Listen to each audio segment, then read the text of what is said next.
I'm Chris Corba, TruckGearTV.com. Here's the new company today. Sent us over one of their billet leveling kits called Velocity Off-Road. They manufacture a line of billet leveling kits for truck, Jeep, and SUV.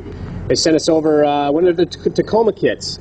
It's all manufactured out of a T6 6061 build aluminum. It's got a nice gold anodized grade 8 hardware on it, and pretty fancy laser etched logo on here as well.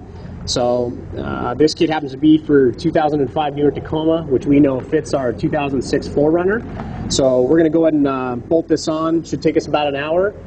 Should level it out. We're about 3 inches off front to back. The owner of the 4Runner wants to put a little bit bigger tire on it. Still wants to maintain a factory ride. That's exactly what this does. Just bolts directly on top of the strut. There's no strut disassembly. Very simple and easy to do. So we're going to do this driveway style, a lot like you do. No fancy lift, air tools, any of that stuff. Just some jack stands, some tools, and good jack. So follow along with us, and we'll get this on about an hour and see what she looks like. As with all installs, make sure you read the manufacturer's instructions before beginning. We started by taking a measurement of the rear, which came in at about 21 3/4.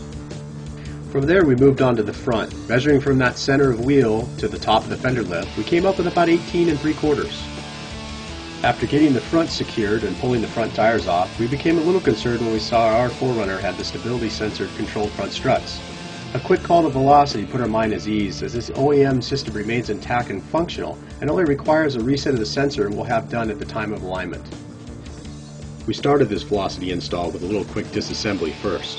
Start by removing the upper sway bar length from the factory knuckle. Then move on to the 12mm bolts holding both the brake line, ABS line, and don't forget to remove the line for the factory stability track.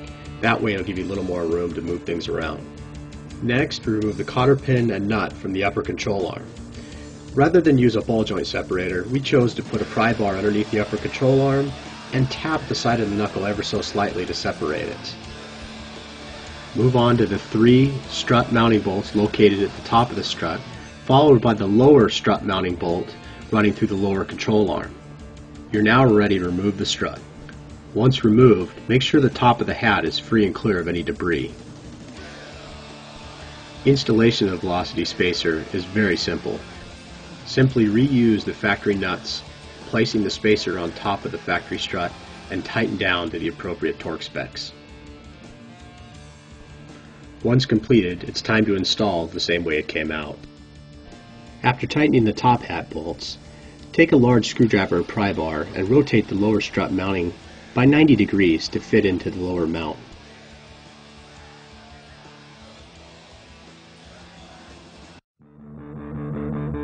Alright, we got it all installed. It took about 45 minutes. We basically just did this all with simple hand tools, a jack stand, and like I said, hand tools. Super easy to do. All we did was just disconnect the sway bar. We undid some brake line brackets and ABS. We didn't actually disconnect them. We just took the little 10mm bolts out, give us a little more room to play with.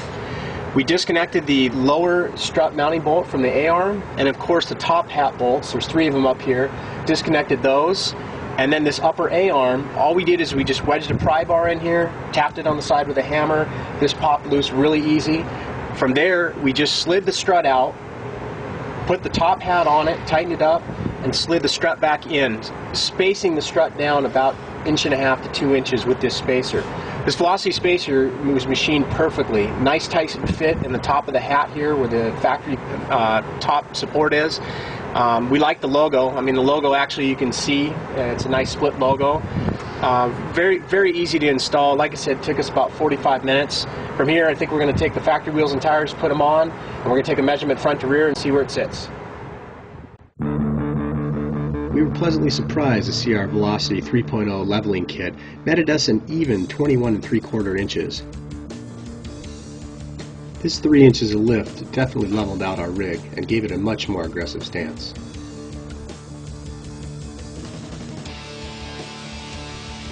From here, it's off to the alignment and a new set of wheels and tires.